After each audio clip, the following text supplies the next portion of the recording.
بسم اللہ الرحمن الرحیم الحمد للہ رب العالمین والصلاة والسلام علی سید المرسلین وعلی آلہ وصحبہ اجمعین ومن تبعہم بإحسان الی یوم الدین. اعوذ باللہ من الشیطان الرجیم. بسم اللہ الرحمن الرحیم. والعادیات ضبحا فالموریات قدحا فالمغیرات صبحا فأثرن به نقعا فوسطن به جمعا ان الانسان لربہ لکنود وإنہ علی ذلک لشہید وَإِنَّهُ لِحُبِّ الْخَيْرِ لَشَدِيدٌ أَفَلَا يَعْلَمُ إِذَا بُعْثِرَ مَا فِي الْقُبُورِ وَحُصِّلَ مَا فِي الصُّدُورِ إِنَّ رَبَّهُمْ بِهِمْ يَوْمَئِذٍ لَخَبِيرٌ. محترم حاضرین، حمد و صلات کے بعد سورۃ العادیات تلاوت کی گئی. امید ہے کہ تمام حاضرین کو یاد ہوگی. نہ ہو تو میں چاہوں گا کہ بطور خاص زور دے کر اس کو یاد کریں، اور جیسا کہ میں نے کل گزارش کی تھی کہ معتمد قابل اعتبار بڑے بڑے کبار قراء کے قراتیں آج ویب سائٹ اور کیا نام ہے انٹرنیٹ پر موجود ہیں. میں چاہوں گا کہ ان کی قرات کو کسی ایک کو جن کی قرات آپ کو پسند ہے، لہجہ طریقہ، ان کو بار بار ان صورتوں کو سنا جائے اور سننے کے بعد ان کے انداز میں دہرایا جائے. ان کے حروف کی ادائیگی، تجوید کے قواعد کہاں کس طریقے سے، خاص طور سے یہ نیٹ کے ذریعے سے سننے کے ساتھ اگر کسی قاری اور حافظ کے سامنے اپنی غلطیوں کو درست کرانے کی کوشش کی جائے تو یہ زیادہ مفید ہوگا اور اس میں زیادہ وقت نہیں لگے گا. ہاں، آپ چند روز کا تھوڑے تھوڑے اوقات اگر دیں گے انشاءاللہ آپ کی قرآن کی تلاوت اور ادائیگی درست ہو جائے گی. اللہ ہمیں اس کی توفیق دے. اور اس کے بعد ہم اس سورت کو یاد کر کے اسے جب پڑھیں، خاص طور سے نمازوں میں یا عام حالات میں، تو اس کے معنی اور مفہوم کو جانیں. یہ اللہ کا کلام ہے، برکتوں سے بھرپور ہے، ہدایات ہیں، اس میں درس و عبرت کا بہت سارا سامان ہے. آئیے سورہ عادیات پر ایک سرسری تفسیری نگاہ ڈالیں. والعادیات ضبحا، یہ مکی صورت ہے، 11 آیتوں پر مشتمل ہے. اللہ تبارک و تعالیٰ نے اس میں گھوڑوں کی قسم کھائی ہے. ہاں، قسم کا کھانا ہمارے اردو میں بولتے ہیں، کچھ لوگ اس تعبیر کو ذرا ناپسند کرتے ہیں. یعنی گھوڑوں کی قسم کا ذکر کیا ہے، اور خاص طور سے ان کی قسموں کا ذکر کرتے ہوئے ایسی کچھ چیزوں کا ذکر کیا ہے جو گھوڑے کی خصوصیات ہے. بہت سارے حیوانات اور جانور پائے جاتے ہیں. اللہ تبارک و تعالیٰ نے مختلف حیوانات میں مختلف خصوصیات رکھی ہیں. آج کے سائنسی دور میں جو زولوجی والے ماہرین ہیں، آپ چینلز وغیرہ دیکھتے ہیں، اس میں جانوروں سے متعلق معلومات فراہم کی جاتی ہے. ایک میں پروگرام دیکھا تھا، جرمنی کا ایک شخص تھا، اس نے 20 سال تک شہد کی مکھی کی ریسرچ اور تحقیق کی، اور اس کا کہنا یہ تھا کہ اب تک میری معلومات بہت ہی ناقص اور ادھوری ہے، ابھی بہت کچھ جاننا باقی ہے. یہ اللہ رب العالمین کی کائنات ہے، علم کا ایک سمندر ہے. ہاں، ایک چیز کے بارے میں اگر انسان زندگی کھپا دے تو اس کے تعلق سے پوری معلومات گھیر نہیں سکتا. اس صورت میں اللہ تبارک و تعالیٰ نے اپنی مخلوقات میں سے ایک مخلوق، ایک جانور کی قسم کا ذکر کیا، اور اس قسم میں اس کی کچھ خصوصیات، گھوڑے کی کچھ خصوصیات ایسی ذکر کی جو آپ دوسرے حیوانات میں نہیں پائیں گے. آگے ہم جب اس کی تفسیر جانیں گے تو وہاں دیکھتے جائیں کہ گھوڑے میں کیا کیا خصوصیات یا کچھ خصوصیات کا یہاں ذکر ہے. والعادیات ضبحا، ہاں، تیز قسم ہے تیز دوڑنے والے گھوڑوں کی، جو تیز دوڑ کر ہانپتے ہوئے تیز دوڑنے والے گھوڑوں کی. عادیات عدو سے بنا ہے. عدو مانے عدا یعدو مانے دوڑنا، تیز رفتاری سے بھاگنا دوڑنا، اسی سے عادیہ تیز دوڑنے والے. یہ گھوڑے اور اس کے علاوہ کسی کے لیے بھی کہا جا سکتا ہے، لیکن آگے جو لفظ ہے ضبحا، ذبح کا لفظ وہ ہے، یہ گھوڑا جب تیز رفتاری کے ساتھ دوڑتا ہے تو اس کے سینے سے جو ہانپنے کی آواز نکلتی ہے اس کے لیے خاص ہے. اس لیے یہاں عادیات کا معنی گھوڑوں سے مخصوص ہو گیا کہ وہ گھوڑے، ان گھوڑوں کی قسم جو ہانپتے ہوئے، سینے سے آواز نکالتے ہوئے انتہائی تیز رفتاری کے ساتھ دوڑتے ہیں. مراد کون سے ہیں؟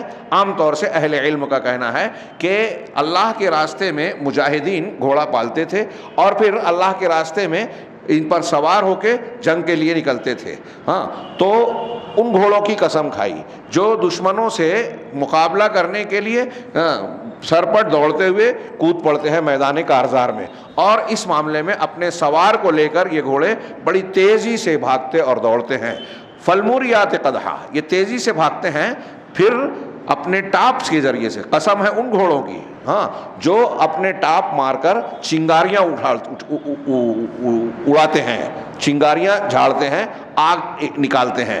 موریات آگ نکالنے والے، چنگاری نکالنے والے، قدحا جو زمین پر چکماک یا پتھر پر کسی کے ضرب لگانے سے جو رگڑ پیدا ہوتی ہے اس کو کہتے ہیں۔ تو وہ گھوڑے جو تیز رفتاری سے جب بھاگتے ہیں، اور خاص طور سے اگر کچھ اندھیرا ہو تو اس وقت یہ گھوڑوں کے ٹاپ سے آپ کو چنگاری اڑتی ہوئی نظر آئے گی۔ فالمغیرات صبحا، اور ان گھوڑوں کی قسم جو صبح دم چھاپا مارنے والے ہیں، ہلہ بولنے والے ہیں، دشمنوں پر شبخوں مارنے والے ہیں۔ شبخوں یعنی یہ صبح کا لفظ سے صبح صبح ملگجے میں، عام طور سے جناب محمد رسول اللہ صلی اللہ علیہ وسلم اور عربوں میں بھی یہ طریقہ تھا کہ اگر کسی قوم قبیلے پر حملہ کرنا ہوتا تو رات میں انتظار کرتے اور صبح دم جو ہے حملہ کرتے۔ اس کے کئی فائدے ہوتے تھے کہ اس وقت لوگوں کی غفلت کا موقع ہوتا تھا، اور پھر تھوڑا تھوڑا جب اجالا ہو جائے تو حملہ آوروں کو جن پر حملہ کیا جا رہا ہے ان کی شناخت کرنے میں، پکڑنے میں، ان کو جو ہے گرفتار کرنے میں سہولت ہوتی تھی۔ اللہ کے نبی صلی اللہ علیہ وسلم کے طریقے میں صحیح مسلم میں یہ بھی تھا کہ آپ کہیں اگر دشمنوں کے کسی جگہ پر حملہ کرتے تو انتظار کرتے، خاص طور سے فجر کے موقع پر اگر اس بستی سے اذان کی آواز آتی تو پھر آپ حملہ نہیں کرتے۔ یہ اذان مسلمانوں کا شعار ہے، گویا یہ علامت ہے کہ اس بستی میں مسلمان موجود ہیں۔ اس کا ایک معنی یہ بھی ہوا کہ کسی بستی، کوئی مسلمانوں کی کوئی بستی ہو تو یہ تصور نہیں کیا جا سکتا کہ وہاں اذان نہیں ہوگی۔ چنانچہ اللہ تبارک و تعالیٰ نے گھوڑوں کا ذکر کرتے ہوئے کہا کہ تیز دوڑنے والے گھوڑوں کی قسم جو ہانپتے ہوئے دوڑتے ہیں اور پھر اپنے ٹاپ زمین پر مار کر چنگاریاں جھاڑتے ہیں، ان کی قسم، پھر صبح دم چھاپا مارنے والے، دشمنوں پر ہلہ بولنے والے گھوڑوں کی قسم، فَأَثَرْنَ بِهِ نَقْعًا، پھر ان گھوڑوں کی قسم جو اس مقام پر یا اس جگہ پر یا میدان کارزار میں دشمنوں کے بیچ میں جانے کے بعد جو ہے گرد و غبار اڑاتے ہیں۔ فَأَثَرْنَ بِهِ نَقْعًا، اور پھر وہاں وہ گرد و غبار اڑاتے ہیں، یعنی جب گھوڑے تیز رفتاری سے دوڑتے ہیں میدان میں تو آگے آگے بڑھتے جاتے ہیں، پیچھے دھول اور گرد و غبار اڑتا جاتا ہے اور پھر آہستہ سے بچتا ہے۔ صبح کے وقت بھی ان کی تیز رفتاری کی طرف اشارہ ہے کہ صبح کے وقت عام طور سے نمی ہوتی ہے شبنم وغیرہ کے گرنے سے، لیکن اس کے باوجود ان کی تیز رفتار ہونے کی وجہ سے گرد و غبار سے فضا جو ہے وہ آلودہ ہو جاتی ہے اور پھر اس کے بعد آہستہ سے وہ بیٹھتی ہے۔ فَوَسَطْنَ بِهِ جَمْعًا، اور پھر یہ گھوڑے تیز رفتاری سے جو دشمن پر حملہ آور ہوتے ہیں صبح دم حملہ کرتے ہیں، گرد و غبار کو پھیلا دیتے ہیں، پھر دشمنوں کے بیچ میں، میدان میں، ان کے بیچ میں جمعہ، ٹولی اور لشکر یا فوجوں کے بیچ میں پہنچ جاتے ہیں، ان کا سامنا کرتے ہیں، ان کے درمیان میں پہنچ جاتے ہیں۔ یہ گھوڑوں کی کچھ صفات بتائی اور اللہ رب العالمین نے ان کی قسم کھائی۔ اس اعتبار سے اگر غور کیا جائے تو اللہ تبارک و تعالیٰ نے اپنے کلام پاک میں جن جن چیزوں کی مخلوقات کی قسم کھائی ہے یا اللہ کھاتا ہے قسم، وہ اس مخلوق کے شرف اور عزت کی بات ہے، گویا اس کے شرف اور مقام کو بتا رہا ہے۔ اور اہل علم نے یہ بھی دعویٰ کیا کہ جس مخلوق کی اللہ رب العالمین نے قسم کا ذکر کیا ہے، بعد کے مضمون میں اگر آپ غور کریں تو اس قسم کا اور اس مضمون کا معنوی گہرا ربط ہے جو ابھی ہم آگے جانیں گے۔ اللہ تبارک و تعالیٰ نے گھوڑوں کی قسم کھاتے ہوئے ان کے کچھ اوصاف کا ذکر کیا جو گھوڑوں کی خصوصیات ہے۔ اللہ تبارک و تعالیٰ کی ان قسموں سے گھوڑے کی فضیلت اور شرف کا گویا مظاہرہ ہو رہا ہے۔ اور اس میں ایک مسئلہ یہ بھی جاننے والا ہے کہ اللہ تبارک و تعالیٰ اپنی مخلوق کی قسم کھائے، اس میں کوئی حرج نہیں ہے، یہ اس کی شان ہے کہ مخلوق میں سے کسی کی قسم کا ذکر کرتا ہے تو اس کی شرف اور عزت بڑھا رہا ہے، لیکن مخلوق کے لیے اللہ کے علاوہ کسی کی قسم اٹھانا جائز نہیں ہے، اس لیے کہ قسم میں تعظیم ہوتی ہے، قسم میں آدمی گواہ بناتا ہے، تو مخلوق کو کی تعظیم اس طرح نہیں کی جا سکتی۔ اللہ کے نبی صلی اللہ علیہ وسلم کا صاف ارشاد ہے، من کان حالفا فلیحلف باللہ او لیصمت، جو شخص قسم اٹھانا ہی چاہتا ہے، قسم کھانا ہم بولتے ہیں، جو قسم اٹھانا ہی چاہتا ہے، حلف اٹھانا ہی چاہتا ہے تو وہ اللہ کی حق کا حلف اٹھائے، اللہ کی قسم اٹھائے، ہاں، یا پھر خاموش رہے، بغیر اللہ کے علاوہ کسی اور کی قسم نہ اٹھائے۔ اسی طرح اللہ کے نبی صلی اللہ علیہ وسلم کی ایک حدیث یہ ہے کہ من حلف بغیر اللہ فقد کفر او اشرک، جس نے اللہ کے علاوہ کسی اور کی قسم اٹھائی کھائی تو اس نے کفر کیا یا شرک کیا. یہ عام حالات میں شرک اصغر ہوگا، بعض حالات میں شرک اکبر تک کے درجے کو پہنچ سکتا ہے. یہ روایتیں احمد، ابو داؤد، ترمذی وغیرہ میں ہیں، جس کو شیخ الالبانی رحمہ اللہ نے ارواء الغلیل میں صحیح کہا ہے، صحیح حدیثیں ہیں. تو غیر اللہ کی قسم اٹھانا ناجائز ہے مخلوق کے لیے. کوئی اس سے استدلال نہ کرے کہ قسم تو اللہ رب العالمین نے مخلوقات کی قرآن میں کئی جگہ اٹھائی ہے. ہاں، تو وہاں شرف ہے، عظمت ہے، اور معنی اور قسم اور مقسم کا معنوی ربط ہے، یہ ہمارے لیے جائز نہیں ہے. آگے ہم بڑھتے ہیں کہ شیخ عبدالرزاق کہتے ہیں کہ والعادیات ضبحا، یہ اللہ تبارک و تعالیٰ کی جانب سے قسم ہے ان گھوڑوں کی جو بہت تیز رفتاری سے دوڑتے ہیں، اور اللہ کے راستے میں جہاد کرنے والے مجاہدین ان کی پیٹھ پر سوار ہو کر صبر کے ساتھ، اخلاص کے ساتھ، اللہ کے اجر کی خواہش کرتے ہوئے اپنے جہاد کو عمل میں لاتے ہیں، اور اس سے ان کا مقصود ہوتا ہے اعلاء کلمت اللہ. آج عصر بعد کے درس میں سورہ نساء کے تناظر میں جہاد سے متعلق ذکر کیا میں نے کہ یہ لفظ آج کل میڈیا میں اتنا بدنام کیا گیا عالم میں، پوری دنیا میں، کہ اس کو استعمال کرتے ہوئے بھی لوگ ہمارے یہاں گھبراتے ہیں، ڈرتے ہیں. حالانکہ اس کا صحیح معنی اور مفہوم اگر سمجھایا جائے تو میرا یہ دعویٰ ہے، عقیدہ اور یقین ہے کہ غیر مسلم بھی کہے گا کہ یہ کوئی غلط چیز نہیں ہے، بلکہ یہ بہت اچھی چیز ہے. اس میں جہاد میں کوئی تشدد، آتنکواد یا دہشت گردی کا مفہوم قطعی نہیں ہے، بلکہ اس میں ظلم کا خاتمہ ہے، انصاف کا قیام ہے. اور یہ صرف یہی نہیں ہے کہ ہتھیار سے ہوتا ہے، یہ زبان سے بھی ہوتا ہے، مال سے بھی ہوتا ہے، مختلف قسم کی بندہ قربانی دیتا ہے، وہ سب جہاد کے مفہوم میں شامل ہے. اس کی تفصیلات ہم جانتے ہیں. اب یہاں اللہ تبارک و تعالیٰ نے گھوڑے کی قسم اٹھائی، اور وہ گھوڑے جو اپنے اوپر سوار کو لے کر دشمنوں کے بیچ تیز رفتاری سے دوڑ جاتے ہیں. یہاں شیخ نے ان الفاظ کی تشریح کی جو میں پہلے بیان کر چکا ہوں کہ عدو کہتے ہیں تیز رفتاری سے دوڑنے کو، اور اللہ کے دین کے دشمنوں کے بیچ میں دوڑ بھاگ کر جانے والے، حملہ آور ہونے والے گھوڑے یہاں مراد ہے. اور ذبح کہتے ہیں گھوڑے کے ہانپنے کی آواز کو، سینے سے جو دوڑنے، تیز رفتاری سے دوڑنے کے وقت نکلتی ہے اس کے سینے سے، اس آواز کو ذبح کہا جاتا ہے. فالموریات قدحا، اس کی بھی تشریح کی جو میں بیان کر چکا ہوں کہ گھوڑا جب تیز رفتاری سے دوڑتا ہے اور اس کے ٹاپ پتھر پر یا زمین کے سخت حصے پر جب پڑتے ہیں تو اس سے چنگاری اور آگ کے شعلے نکلتے ہیں، اس کی قسم اٹھائی گئی، اس کی قسم کا ذکر کیا گیا. اس سے یہ بھی پتہ چلا کہ یہ گھوڑے بہت تیزی سے سرپٹ ہو کر اب دشمنوں پر حملہ آور ہونے کے لیے آگے بڑھتے ہیں، ہلہ بولتے ہیں، اور صبح کے وقت دشمنوں پر حملہ کرتے ہیں. یہ عام طور سے عربوں میں طریقہ تھا، ہمیشہ ایسا نہیں ہوتا، اغلب ہوتا تھا، اس اعتبار سے اس کا ذکر کیا گیا. فَأَثَرْنَ بِهِ نَقْعًا، یعنی جب یہ قوت و سرعت کے ساتھ، تیز رفتاری کے ساتھ یہ گھوڑے زمین پر دوڑتے ہیں، میدان میں دوڑتے ہیں، تو اس سے ہر طرف گرد و غبار اٹھتا چلا جاتا ہے. ان کی تیز رفتاری کی طرف گویا اشارہ ہے. فَوَسَطْنَ بِهِ جَمْعًا، اور پھر یہ بیچ میں پہنچ جاتے ہیں مارکہ کارزار کے، فوجوں کے، دشمنوں کے، بالمقاتل یعنی جنگ کرتے ہوئے اللہ کے راستے میں جو اس پر سوار، گھوڑے پر سوار مجاہد ہے، وہ بیچ میں پہنچ جاتا ہے اس گھوڑے کے ساتھ دشمنوں کے لشکر کے بیچ میں، ان کے ٹولیوں کے بیچ میں، اور پھر اسے منتشر کرتا ہے، اس سے مقابلہ کرتا ہے، اس کو اپنے اعتبار سے جیسی قوت ہوتی ہے اس کا مقابلہ کر کے اس کو کمزور کرتا ہے یا خاتمہ کرتا ہے. یہ قسم ہے. اللہ تبارک و تعالیٰ نے یہاں تک قسم کا ذکر کیا. اب اس کے بعد جواب قسم ہے، یعنی مقسم علیہ اس کو کہا جاتا ہے، جس بات پر قسم کھائی گئی، جس بات پر قسم اٹھائی. قسم کھا کے اللہ کی قسم ایسا ایسا ہے ہم بولتے ہیں نا، تو وہ قسم کھانے کے بعد جو بات کہی جا رہی ہے اس کو مقسم علیہ کہا جاتا ہے.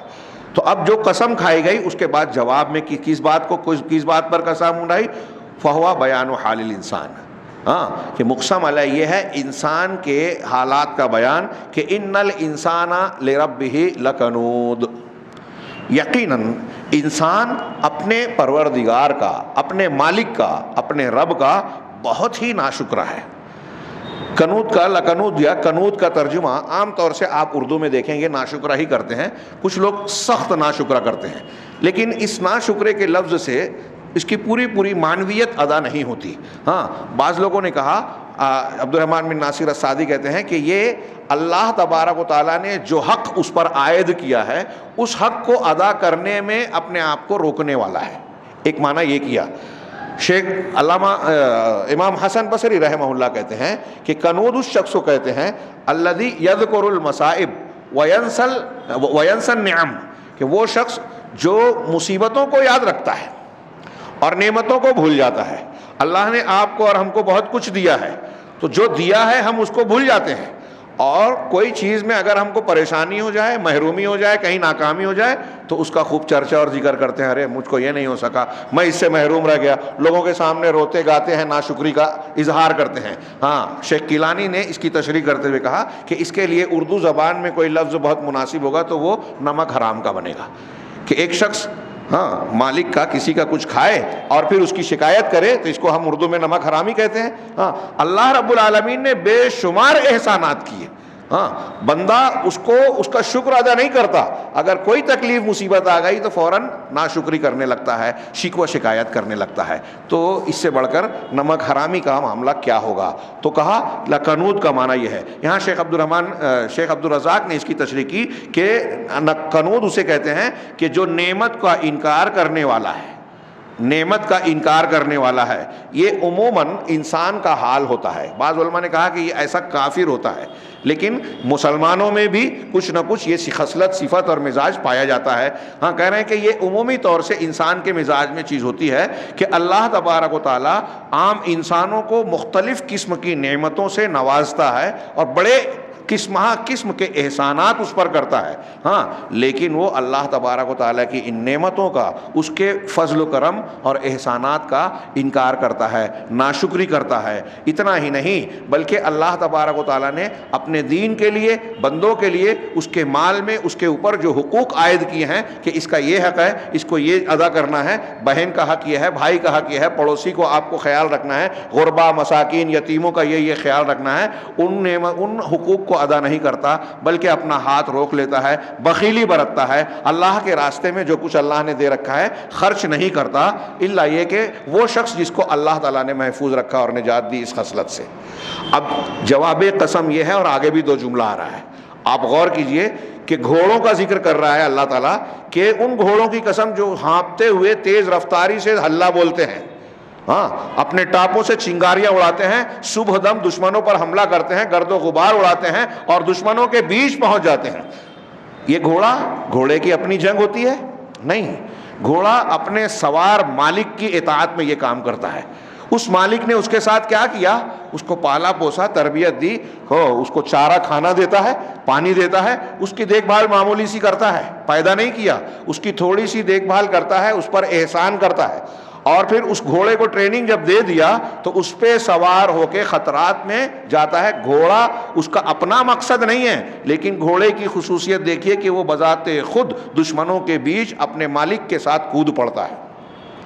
اور یہ گھوڑے کی ایک خصوصیت آپ کو خاص نظر آئے گی کہ جب آدمی جیسے کوئی تلوار بازی پرانے زمانے میں کرتے تھے یا مقابلہ آرائی میں جو پیترے اختیار کرتے تھے، گھوڑا اپنے مالک کے ساتھ پیترا اختیار کرتا ہے۔ سامنے والا اگر حملہ کر رہا ہے تو گھوڑا اپنے پیروں اور ٹاپوں یا پیترے کے ذریعے سے اپنے آپ کو اور اپنے مالک کو بچانے کی کوشش کرتا ہے۔ یہ خصوصیت آپ کو اور جانوروں میں نظر نہیں آئے گی۔ گھوڑے کی وفاداری عجیب و غریب، حیرت انگیز اور بے مثال ہے۔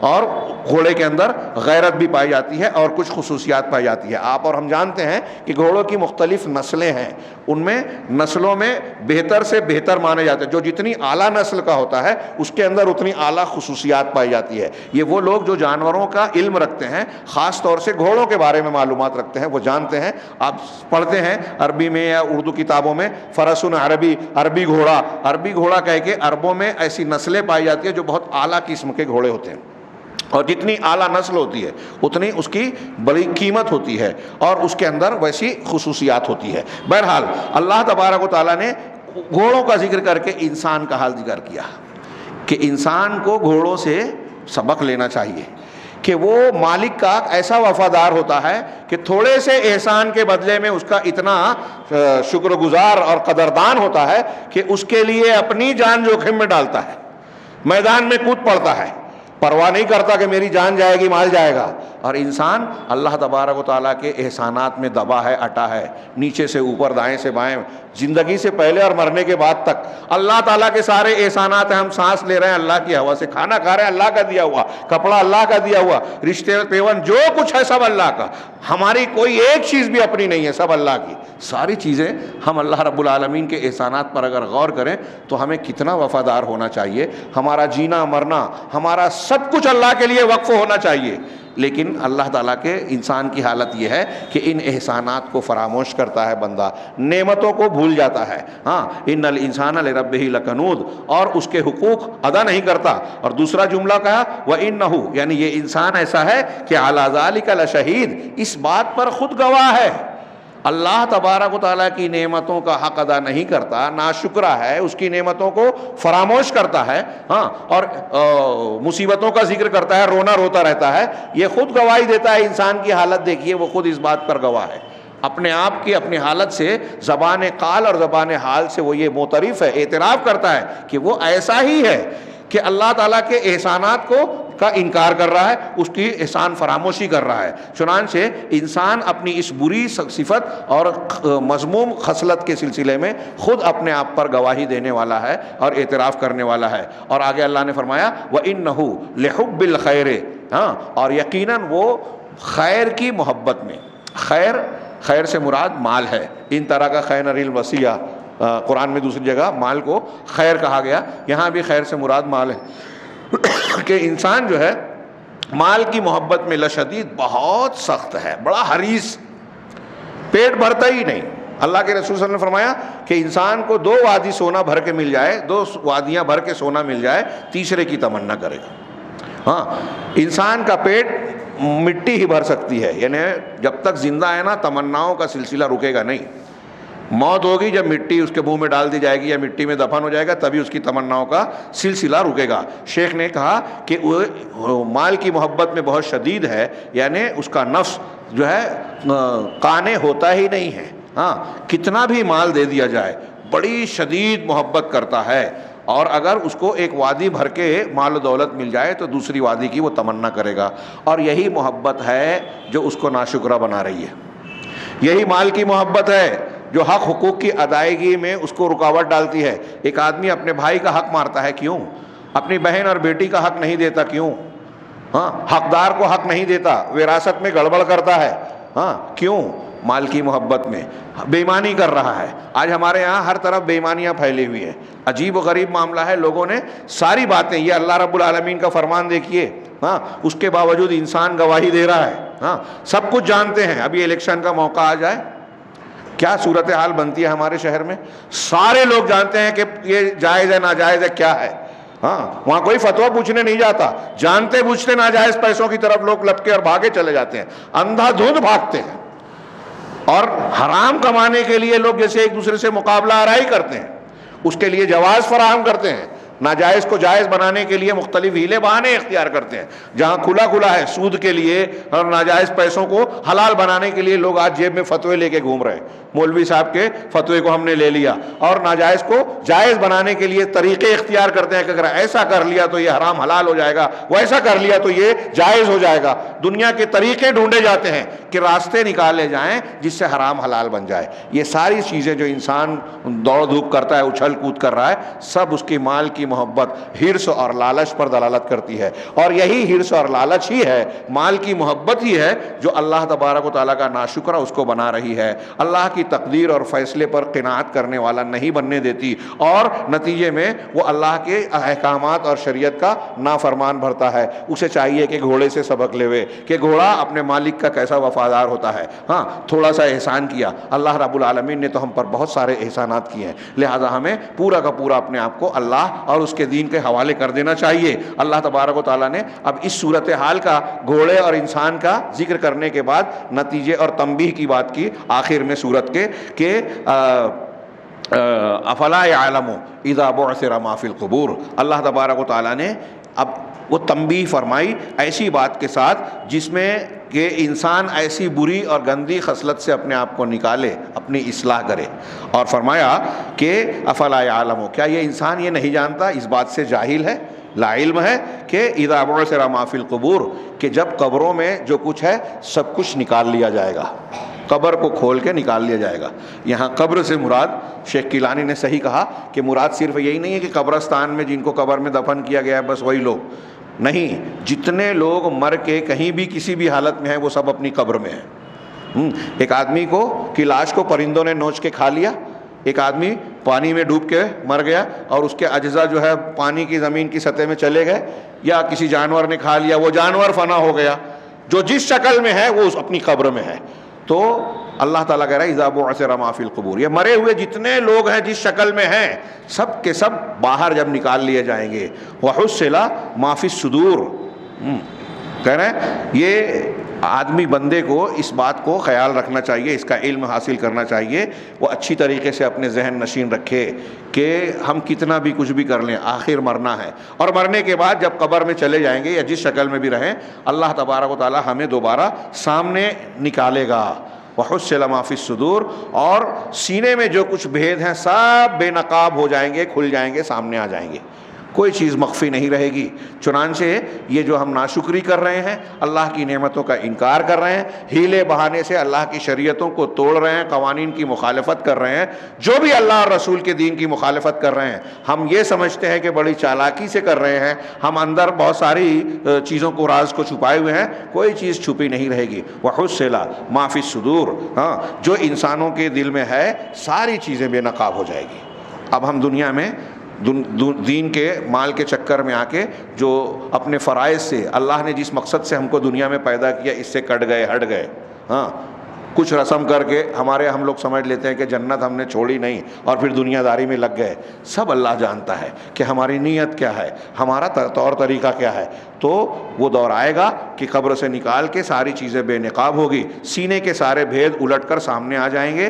اس دن جب ساری چیزیں سامنے آ جائے گی، کیوں آئے گی؟ کہ تمہاری یہ بخل، تمہاری یہ ہرس، لالچ، اور اس لالچ کے نتیجے میں الٹی سیدھی حرکتیں ساری کے ساری بے نقاب ہو جائے گی، تمہارا ناشکرہ پنا، تو ان سب چیزوں کا حساب و کتاب ہوگا، ہاں، اور پھر جس کا جیسا معاملہ ہوگا ویسا بدلہ ہوگا۔ اللہ نے فرمایا آخری جملہ قرآن اس سورت کا، ان ربہم بہم یومئذ لخبیر، یقیناً تمہارا ان کا پروردگار اس دن ان کا خوب جاننے والا ہوگا۔